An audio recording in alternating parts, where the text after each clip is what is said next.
You're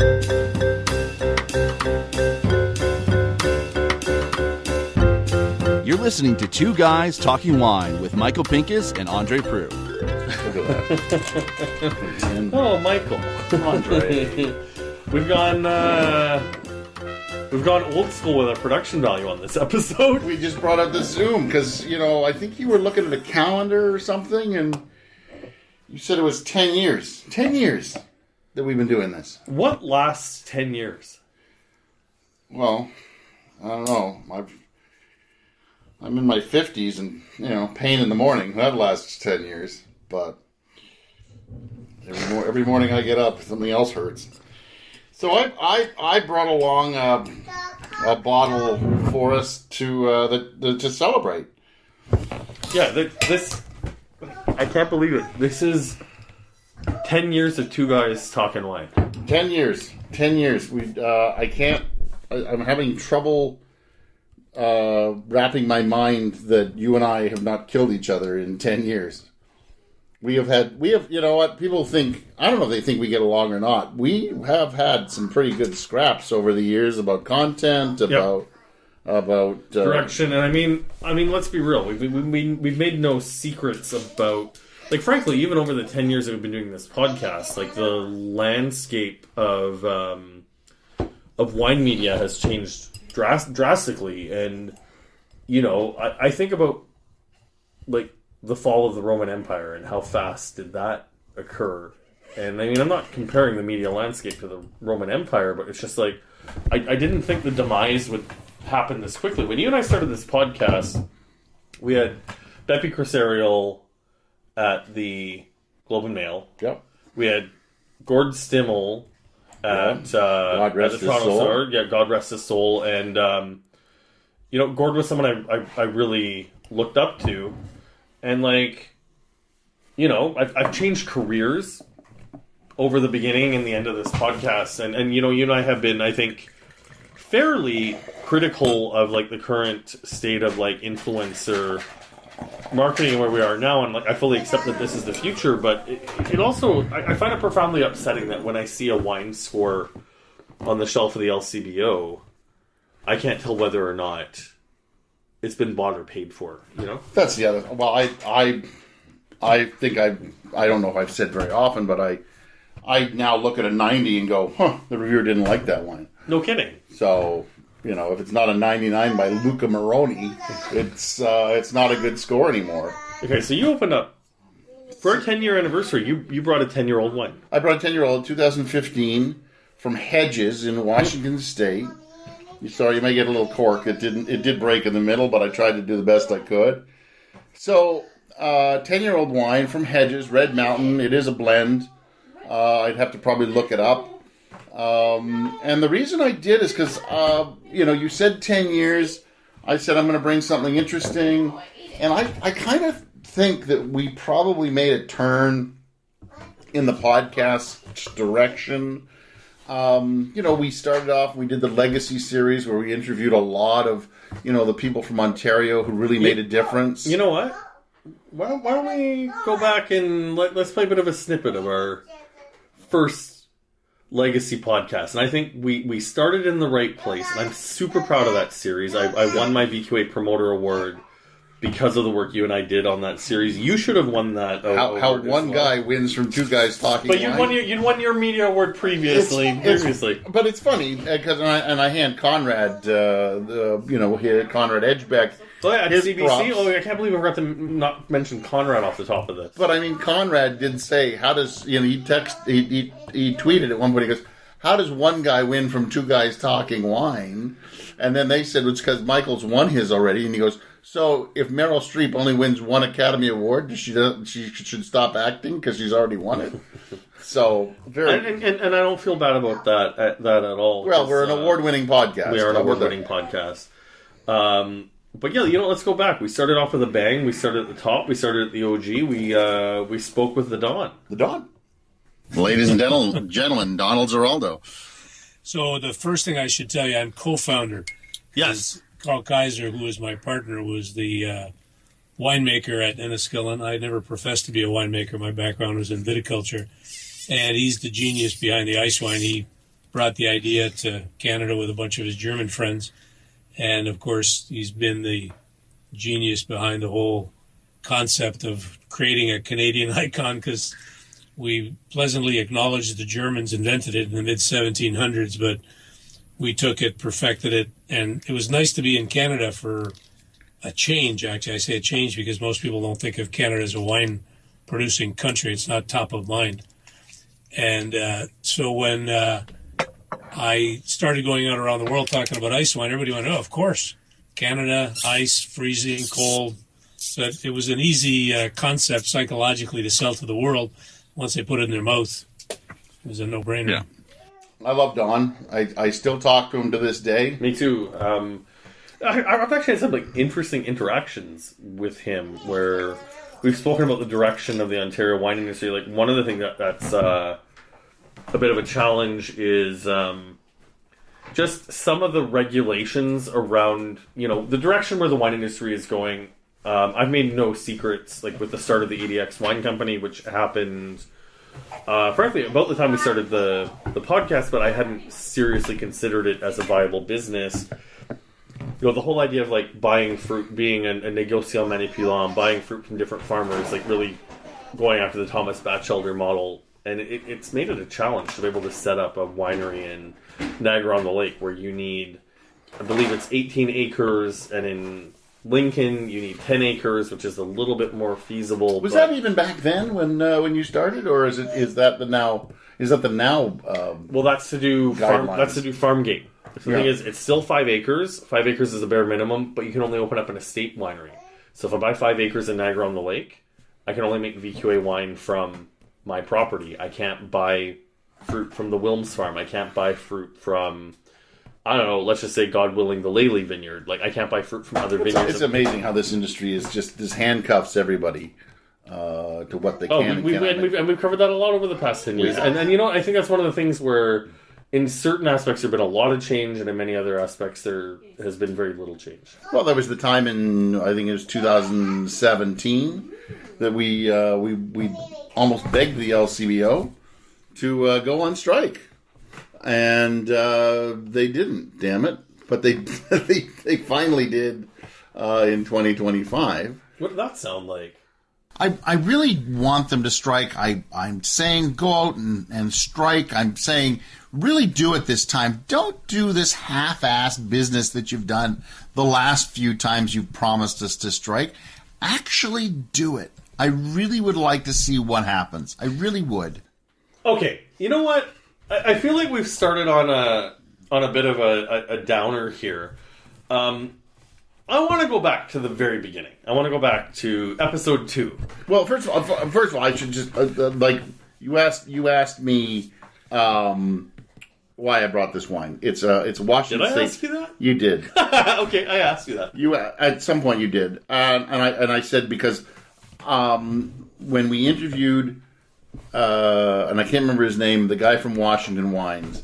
At that really nice restaurant, Doug. Yeah. At that really nice restaurant, Chinese restaurant. We were overlooking Toronto at the time. It was beautiful, and we interviewed him there.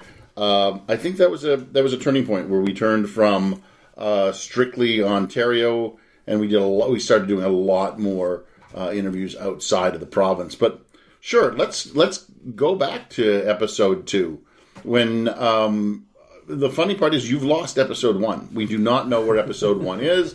It is lost. It is like the Wizard of Oz film reels that they have lost over the years, and other films. We have lost episode 1, so we do not know where it is, and we're probably thankful because I think when we started, I think you approached me and said, "Let's do a podcast," and I went, "Oh no! You approached me." Oh, did I say that? It was your idea. Oh. But I'm very, very grateful for it. Because, when we go back to episode 2, I actually don't even feel bad about listening to this because it actually makes me proud of the progress that I've made in my own wine knowledge. Because I do think, as an industry, we need to be more critical of where formal wine knowledge stands right now and how it's set up. And I've been doing a lot of learning on my own, partly because I couldn't afford to take a formal wine class, but also partly because of, working for a radio station. I wanted to be able to call on expert guests without undermining my own credibility. And I loved the learning going along, but I loved listening to episode 2 because, at the beginning, I was very much the sidekick. You're listening to Two Guys Talking Wine with Michael Pinkus and André Prue. I'm Michael Pinkus, the Grape Guy from michaelpinkiswinereview.com. And with me, as usual, my cohort in crime, André Prue. I'm a criminal. You're a wine criminal. That's right. Regularly and frequently. Come and get me, coppers. I find that over the years, obviously over 10 years, we've each picked lanes that we have become. I don't like the word expert. I know you don't either. No, but for me, it's a lot of Italy. Yeah. It's a lot of France. I think finally in January 2025, I finally caught up a little bit. Just a bit, for Bordeaux. Yeah, you've definitely surpassed me in Bordeaux because I've picked my lane, because I now have skin in the game. Yeah. And I'm not gonna lie, we've never mucked around with Cabernet Franc with the ADX wine company, but having been to the Loire Valley, I firmly believe that in good summers we can do right bank quality wines in Niagara, and that's something where, I remember very early on in my wine career covering Ontario wine being profoundly inspired by John Howard. Yeah. And John, I'm sorry if you're listening to this. I really wish Megalomaniac had kind of stuck to their guns a little bit more, because I think with the right winemaker, they might have been able to pull out some more, built a foundational legacy on the Bordeaux Reds. I see that. Yeah. But I feel like they kind of gave up and then had to backpedal anyways. Yeah. I think that it's interesting that where your knowledge has gone. A lot in Portugal. Oh yeah, you've been to Portugal, and you're not just on a trip, but you've actually personally gone to learn a little bit more Champagne. To learn more champagne. So they're Holy as I said, crap, Michael, are you actually saying something nice about me? No, I'm not. Let me find some way to backtrack that. But as I said, we've picked lanes that we've both become, and we both tried to educate each other. I think as we go, and of course the listeners in what we've learned. And I think that's more exciting, that we both learn together instead of just. Okay. So, I actually have thought about this a little bit, and I want to hear your thoughts about it. I know I've made a lot of music references over the years. I made a lot of cinematic references over the years. I think definitely at the beginning of this podcast, you were the Jedi and I was the Padawan. But go on, Grasshopper. Which Jedi were you? You see, you're way too. Yeah, you're probably more into the universe than I was. See, I'm just wondering if you were Qui-Gon Jinn or if you were Palpatine. Well, I don't like Jinn, so let's go on from there. Okay, because if you were Palpatine, that makes me Vader. That seems about right. That does seem about right. Oh god, so that means I'm Darth Vader. Does that mean that Spencer is Luke Skywalker and she's going to bring balance to the Force? Yes, let's hope that happens. Can you imagine if it goes on that long, where Spencer takes over at some point, and and brings somebody else along with her to create the second generation of the podcast? I mean, we've talked a lot over the years. This podcast doesn't make money, but this podcast, for the most part, is revenue neutral, and we are very, very, very appreciative to the small handful of people that do donate to this podcast. And how to donate, by the way, is Patreon at Two Guys Talking Wine, and we have the one thing that we have done this year, it took us 10 years to figure it out, was to take those interviews that we've been making and cutting them up and putting them up as the full interview. So if you ever want to hear the full interviews, just subscribe to Two Guys Talking Wine, pay a few dollars, and boom, you're in. And barring this episode where we've deliberately done a throwback production value because we want to be a little bit mobile for this episode, every dollar that's gone to this podcast has basically gone reinvested into equipment. Like when you go back and listen to some of the old episodes where, let's play a clip from this. There's an episode where we literally threw my iPhone in the middle of the room, the BC winemakers. A bunch of BC winemakers. Yeah, Taylor Whalen. I'm the winemaker at Cedar Creek Estate Winery, also based in Kelowna. I have been there since 2011, so coming up on 7 harvests this year. So. And I'm Philip McGann. I'm the winemaker for Checkmate Artisanal Winery. I've been here since 2013 when I came up to start the winery, and before that I worked in California in the Russell River Valley for about 6 years. Pretty cool California accent you got there. It is very my California drawl's great. But we bought new microphones. I certainly have spent my personal dollars in new microphones, new equipment, new software. We each now travel with a Zoom recorder. Yeah. And a couple of microphones. Everything that I did in Italy and France was done by that.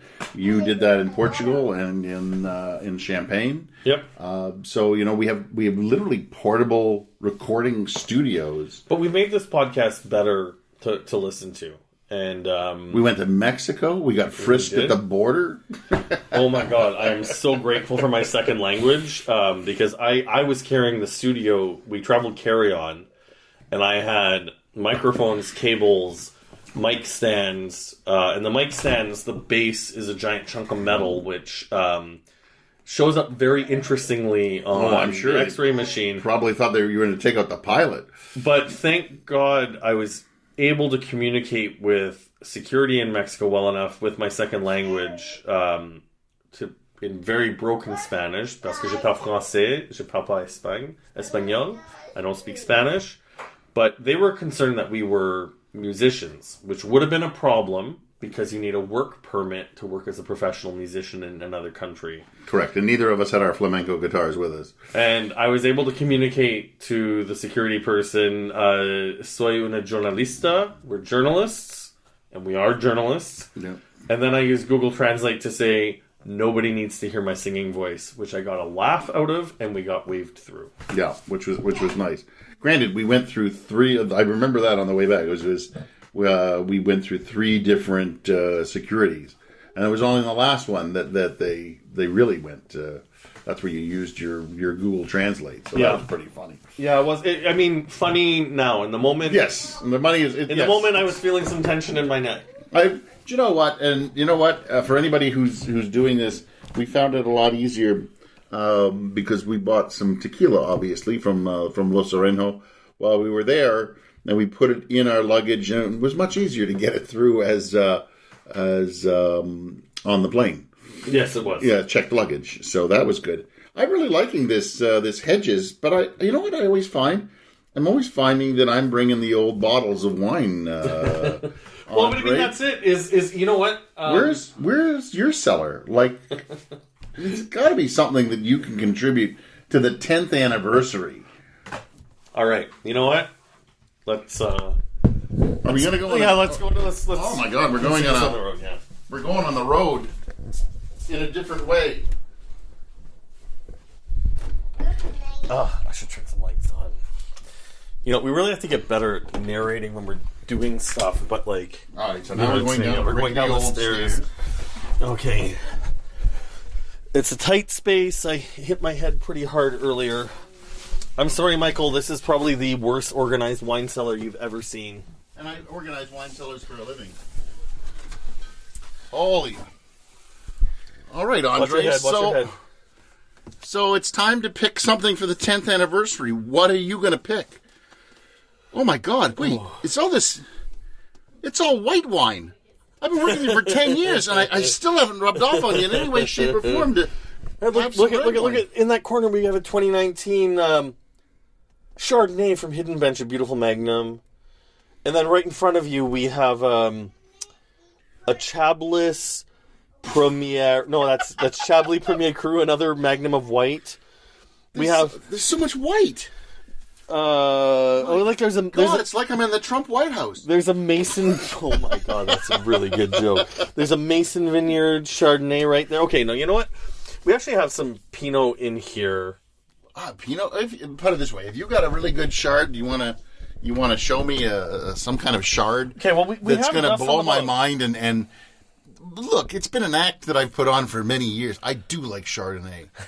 It's just I know what I know. Like It's the thing is, I think we went a little too hard on that whole character, because I knew it was a character too, and you and I both worked in radio for a long time, and in radio you develop bits. You develop bits that are supposed to be entertaining to the audience, and okay, so you know what? We can actually go through a little bit of your wearing off on me here. So we have some Sauterne up here.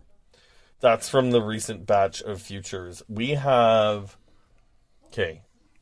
I don't want to open this, but we have 2022 Savigny Les Bonnes from Domaine Rush to Blend. You really are... as I said, I do wine cellars for a living, and, most people, 90-10... 80-20, red to white. You are the exact opposite. I am the exact opposite. Do you know this? Unfortunately, I can't open this, but I have a dear friend who's moving to Argentina, and when he went down there to decide if he wanted to move there, I gave him a budget and to buy a bottle of wine. He got this great bottle from Zapata, Catena Zapata. This is one of their icon wines, and unfortunately, my wife has labeled it Drink with Drekken, who's the person who got it for me. But I don't want to tease you. Okay. We have some Domaine François André, which is a great producer that I love. Well, we opened a 10-year-old bottle of Washington State Red Blend from Red Mountain. So it's Hedges Red Mountain. So have you got a 10-year-old bottle that you're willing to... I can tell you I don't have a 10-year-old bottle. It's one of the things I wasn't expecting when we started the podcast was to change careers. And in the new career, I'm making a bit more money. So it's only over the past 4 years I've been able to actually put wines in the cellar that are cellarable. And you and I have talked about that. And this is one of those things where I should have listened to the little voice that you were telling me. Because, I don't want to name the producer, but, I have some very economical bottles of Chardonnay from some good producers in Ontario, but they weren't made to cellar. Age. And that's something where I think the listeners who've come along with us would learn that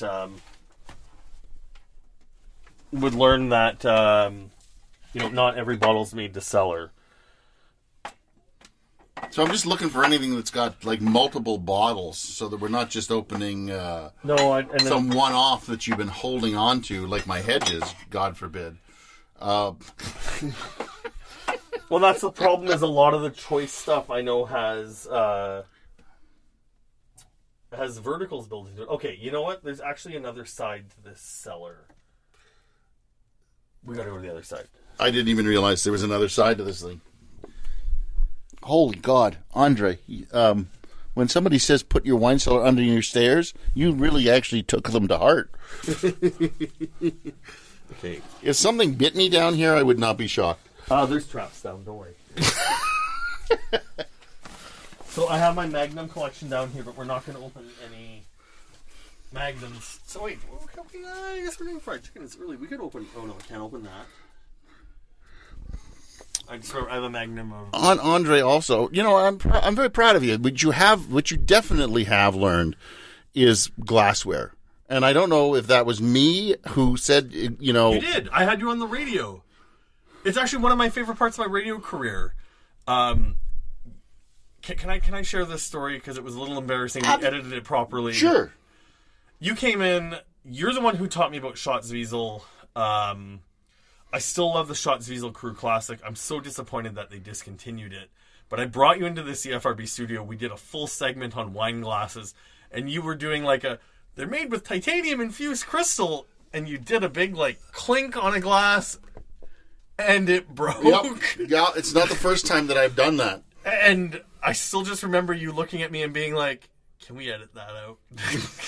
And then, actually, if I remember correctly, you did post the one. I posted the wrong one without the edit, and so I listened to it, and I'm like, I thought you were going to edit the part of me breaking the glass out. He goes, I didn't? Oh, damn it. So I'd actually done that at an Ontario Wine Society dinner, and to cover for it, I said I broke the glass because we were doing Shots Weasel at the time, and Lloyd Thistle, God rest your soul. How many people we've outlived? Yeah, Jeez, God rest Lloyd Thistle, who was... He was for lack of a better term, he was a mensch in the wine industry, and I miss him every day. Especially because I use Crew Classics all the time still at my house. He was one of the first few people to treat me with full respect and not the "what can you do for me?" Because I had some television lined up early in my career. Riedel were beyond rude to me when I reached out to them. Just looking, I wasn't looking for free shit. I was just looking for stuff to take on TV with me. Yeah. And when I reached out to Lloyd, it was a matter of like, what do you need? What can I send you? Oh, by the way, I'm going to send you this as well. Oh, I'm going to send you this as well. But beyond the fact that Lloyd was a dude of dudes, beyond the fact that he offered to help me out, the quality of the product is still like, look at how many Shots Wiesel bought. It's Shots Wiesel and Zalto that you're looking at down there. Yeah, I look at all that. Yeah, he was great. And during that the Ontario Wine Society, I broke one of his glasses, and I said, "See, that's what Riedel's do." That's what I said. So you know what? Well, he thinks he's found something that is older than us. Oh my God, Jesus! Is that a Joy? What's the vintage on it? I can't see because I don't have my glasses on. Still, it's dark in here, and you're putting the light in my face. It's like I'm on stage. Is that 2010? That is 2010. That is the 2010 Joy. Huh. So I opened a 2009 during the pandemic because you told me, oh, that's not going to be very good. It's going to be past. And it had barely aged. That's because I wanted to try it. Should we do this? You can do that. It's just not cold enough, I don't think. Well, you know what? Let's put it in the fridge and then maybe we'll pick this up. Okay, so cheers. 10 years. Cheers to 10 years. With 15 years of bubbles. Oh yeah. Yeah, that Joy's pretty good. Oh yeah. God. That brings me a lot of joy. That does. Wow. Yeah, so you know what? Just under crown cap. I know. Well, I mean, that's it. Is during the pandemic, you had me open my 09, and I remember the conversation. You told me that the 09 was past, and I should have opened it, and blah blah blah. And when I opened the 09, it was so intact. It felt like it hadn't evolved. And here we are now, the 2010. We have beautiful bubbles. We've got these in white wine glasses, not flutes, and like there's still some really nice tiny little bubbles. Which does break my heart, but I'm not going to open it. I'm not going to open that. You know what? I'm going to double down on something. We got Olivier Krug of Krug, like one of the pinnacles of champagne. He's still wrong. Oh my God! Let's just roll the clip. Well, Michael, do you got anything else? Are you ready to ditch your flutes yet? No, he hasn't convinced me in any way, shape, or form. Michael, if I may, I want to be fair and to be very, very nice to you. There is one flute which I love, and that flute is a musical flute. And if you have someone close to you who can handle flute beautifully well, I invite you next time you have a glass of champagne with the person you like the most, to ask this musician to come and play for you. And you will see that your sip of champagne listening to the music will be even enhanced by listening to the flute. You will feel even more high note, more precision, more delicacy. It will be even more longer on your palate. So do not hesitate to play the flute when you are drinking from a proper glass. To this day, you know what? From my cold, dead hands. I did not think I should be pushing back too hard on him. You know, I did want to, like, scream out, Jane, you ignorant slut. But I figured, you know, we worked so hard to get him on the podcast. I had to be deferential to his opinion. No, you actually pushed back pretty hard. And don't you remember how that episode ended? He clapped back at you and said that maybe you're not drinking good enough sparkling wine. Well, I'm not drinking Krug. Yeah, it's too expensive. And, like, I remember the time we recorded that episode, it was like $250 a bottle, and now it's $450. Correct. That's almost doubled in price in 10 years. But you know what? And you know what? I'm going to come back right now to our Ontario roots. I still believe Ontario, the right producers are making the right bubbles. Okay, but here's the thing: is we have a ball of feather sewn in front of us. Yeah. Which are not known for their bubbles. And, like, this was, like, Dave and Louise, I'm, what is this, $30 a bottle when you bought it? Oh, if that. Yeah. And, you know, I guess, I want to end on a high note for what you and I are doing. You know, Michael, thank you for 10 years, and for the journey. You and I have been through a lot. And I've learned a lot, and you've learned a lot. And you've actually said a lot of nice things about me on the podcast. And I think for the people who are listening at home, it's not a shtick. We actually do like each other. We like each other a lot. But we've built characters into the show where, like, you know, we definitely went a little too hard on the anti-Chardonnay, pro-Chardonnay. Where the reality is, I do love Chardonnay as much as I proclaim on the podcast. I still don't think you give me enough credit on the fact that I'm fairly objective in my view of Chardonnay. I do believe still, if you were given the opportunity, you would bathe in it, but that's another story. I don't know, something for life goal. I do want to give, like, a few shout outs, like, before we wrap. You know, I was just thinking of, like, highlights on this podcast, and, like, I don't know what, like, the full turning point was, but, like, I do remember, like, you and I have actually fought and yelled at each other over the content on this podcast. But you know, you summed it up earlier in the podcast. Is I don't know when it happened, but, like, you went from being a mentor to me becoming a peer, and I don't want that to take away from your knowledge. And, like, you and I have picked our lanes and done that, but it's just like I'm hoping for the people who've listened at home, like, that it's been the journey for them as much as it's been for me, because it happens so gradually that it's hard to be mindful of every step on the way. And you're still looking out for me. Like, I don't know, I remember, like, around the pandemic time, you showing up at my house with a bottle of Paul Hobbs Toquelin Cabernet Sauvignon, and, like, you have access to wines that I can only dream of, and you're still thinking about me, and that means a lot to me still. Well, you know, the thing that you've allowed me to do as well is to, you know, request and or open bottles that, because you just don't open those bottles for everybody, right? You need somebody in your life that is going to appreciate those Toquelin bottles, those Tignanello bottles, those Sezekiah bottles, the Ridge bottles. Yeah. That when you open them, they don't just go, yeah, it's nice, but can actually, to use a good Jewish, like a good Yiddish term, kavel, with you, just to bring pure joy in tasting those bottles. Or a 2010 joy that you've been swirling away for the right occasion, and this is the right occasion. You know, I know we're on the back end of this podcast. I want to take a moment to thank all the listeners who've been along on this journey, all the wineries who've supported us, the Speck brothers who have been incredible to us on and off the air with advice and guidance. They were the ones who gave us the idea of thumbs up, thumbs down, which was killed by the pandemic, 100%, and the LCBO. Thomas Batchelder, who's been a gracious guest on this podcast many times. Ed Madronic at Flat Rock, who's been an incredible support of our work over the years. To the Kentucky wine producer that made us drink that garbage wine.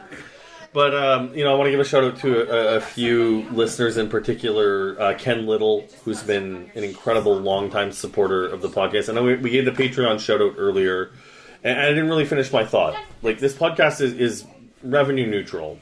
Michael and I are able to spin a lot of what we taste into other content, but we actually do the podcast because we like hanging out, and we're gracious that you guys allow us to cover our costs, and it doesn't cost money out of pocket to do the podcast, because I'm not saying we would do it anyways if you didn't support it, because we're hoping more people would support it, but it is much appreciated. To Dan, who we inspired to run the Bordeaux Marathon, and I'm not going to lie, my wife was home with newborn wee baby Spencer. I had the tickets in my cart, and she said she would murder me if I booked that trip to Bordeaux, and I think it's the only time that I was actually afraid for my life and my relationship with my wife. So I got to get back into shape and run that Bordeaux Marathon one year, and who knows, maybe I'll bring a not so wee baby Spencer and wear her like a backpack. Do you know what? Maybe the year you do that, I'll follow you on a bike.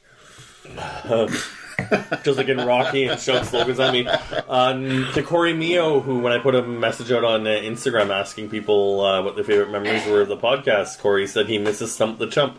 I do not. You know what? I'm surprised that somebody would actually say that they missed that. But at some point, it was my favorite to go into the cellar and just pull out some really weird garbage that I had kicking around. Like the time you thought that a Prince Edward County Pinot was a Oregon or Côte d'Henri Pinot. Yeah. So Paul and Carrie in Whitby, another great fans of us, and Elaine Peters as well. Oh, thank you, Elaine, for always supporting the podcast. Every time we post something, she's always thumbs up. She's probably the first one to give us the good for you guys. And you know what? We've got great things going forward. More interviews. I love that you're saying that, because you and I released that hard episode last year where we're working really hard to be a part of the change we want to see in the industry. And I don't know if a lot of people know, we came really close to packing it in. Yeah, it was a few years ago. We had a long, hard discussion, and it was either we turn this thing around or we pack it in. And somehow I think, especially in 2025, we've done the best work we've ever done. And look, we just got off of the Ontario's Ultimate Wine. Oh yeah, round 2 is coming up next year. We're going to do it again. We were so thrilled with how it happened and what happened. We're going to bring it back. So we hope you liked it. We hope you listened to it. We hope you get out there and try those 4 wines: the Stroon, the Taz. Although I understand now that's sold out, so that's a good thing. The Malabar and the Leaning Post, which was Ontario's ultimate wine out of what was entered, and I got a message from a winery who felt bad that they missed out. So next year should be bigger. And you know what? I'm going to hijack the end of this. People know who you are. People know who I am. Cheers to 10 years of this. Cheers to 10 years. And good night, bastard. Thanks for listening. Please subscribe to Two Guys Talking Wine on iTunes. Two Guys Talking Wine is produced by Adam Duran and Ken Little.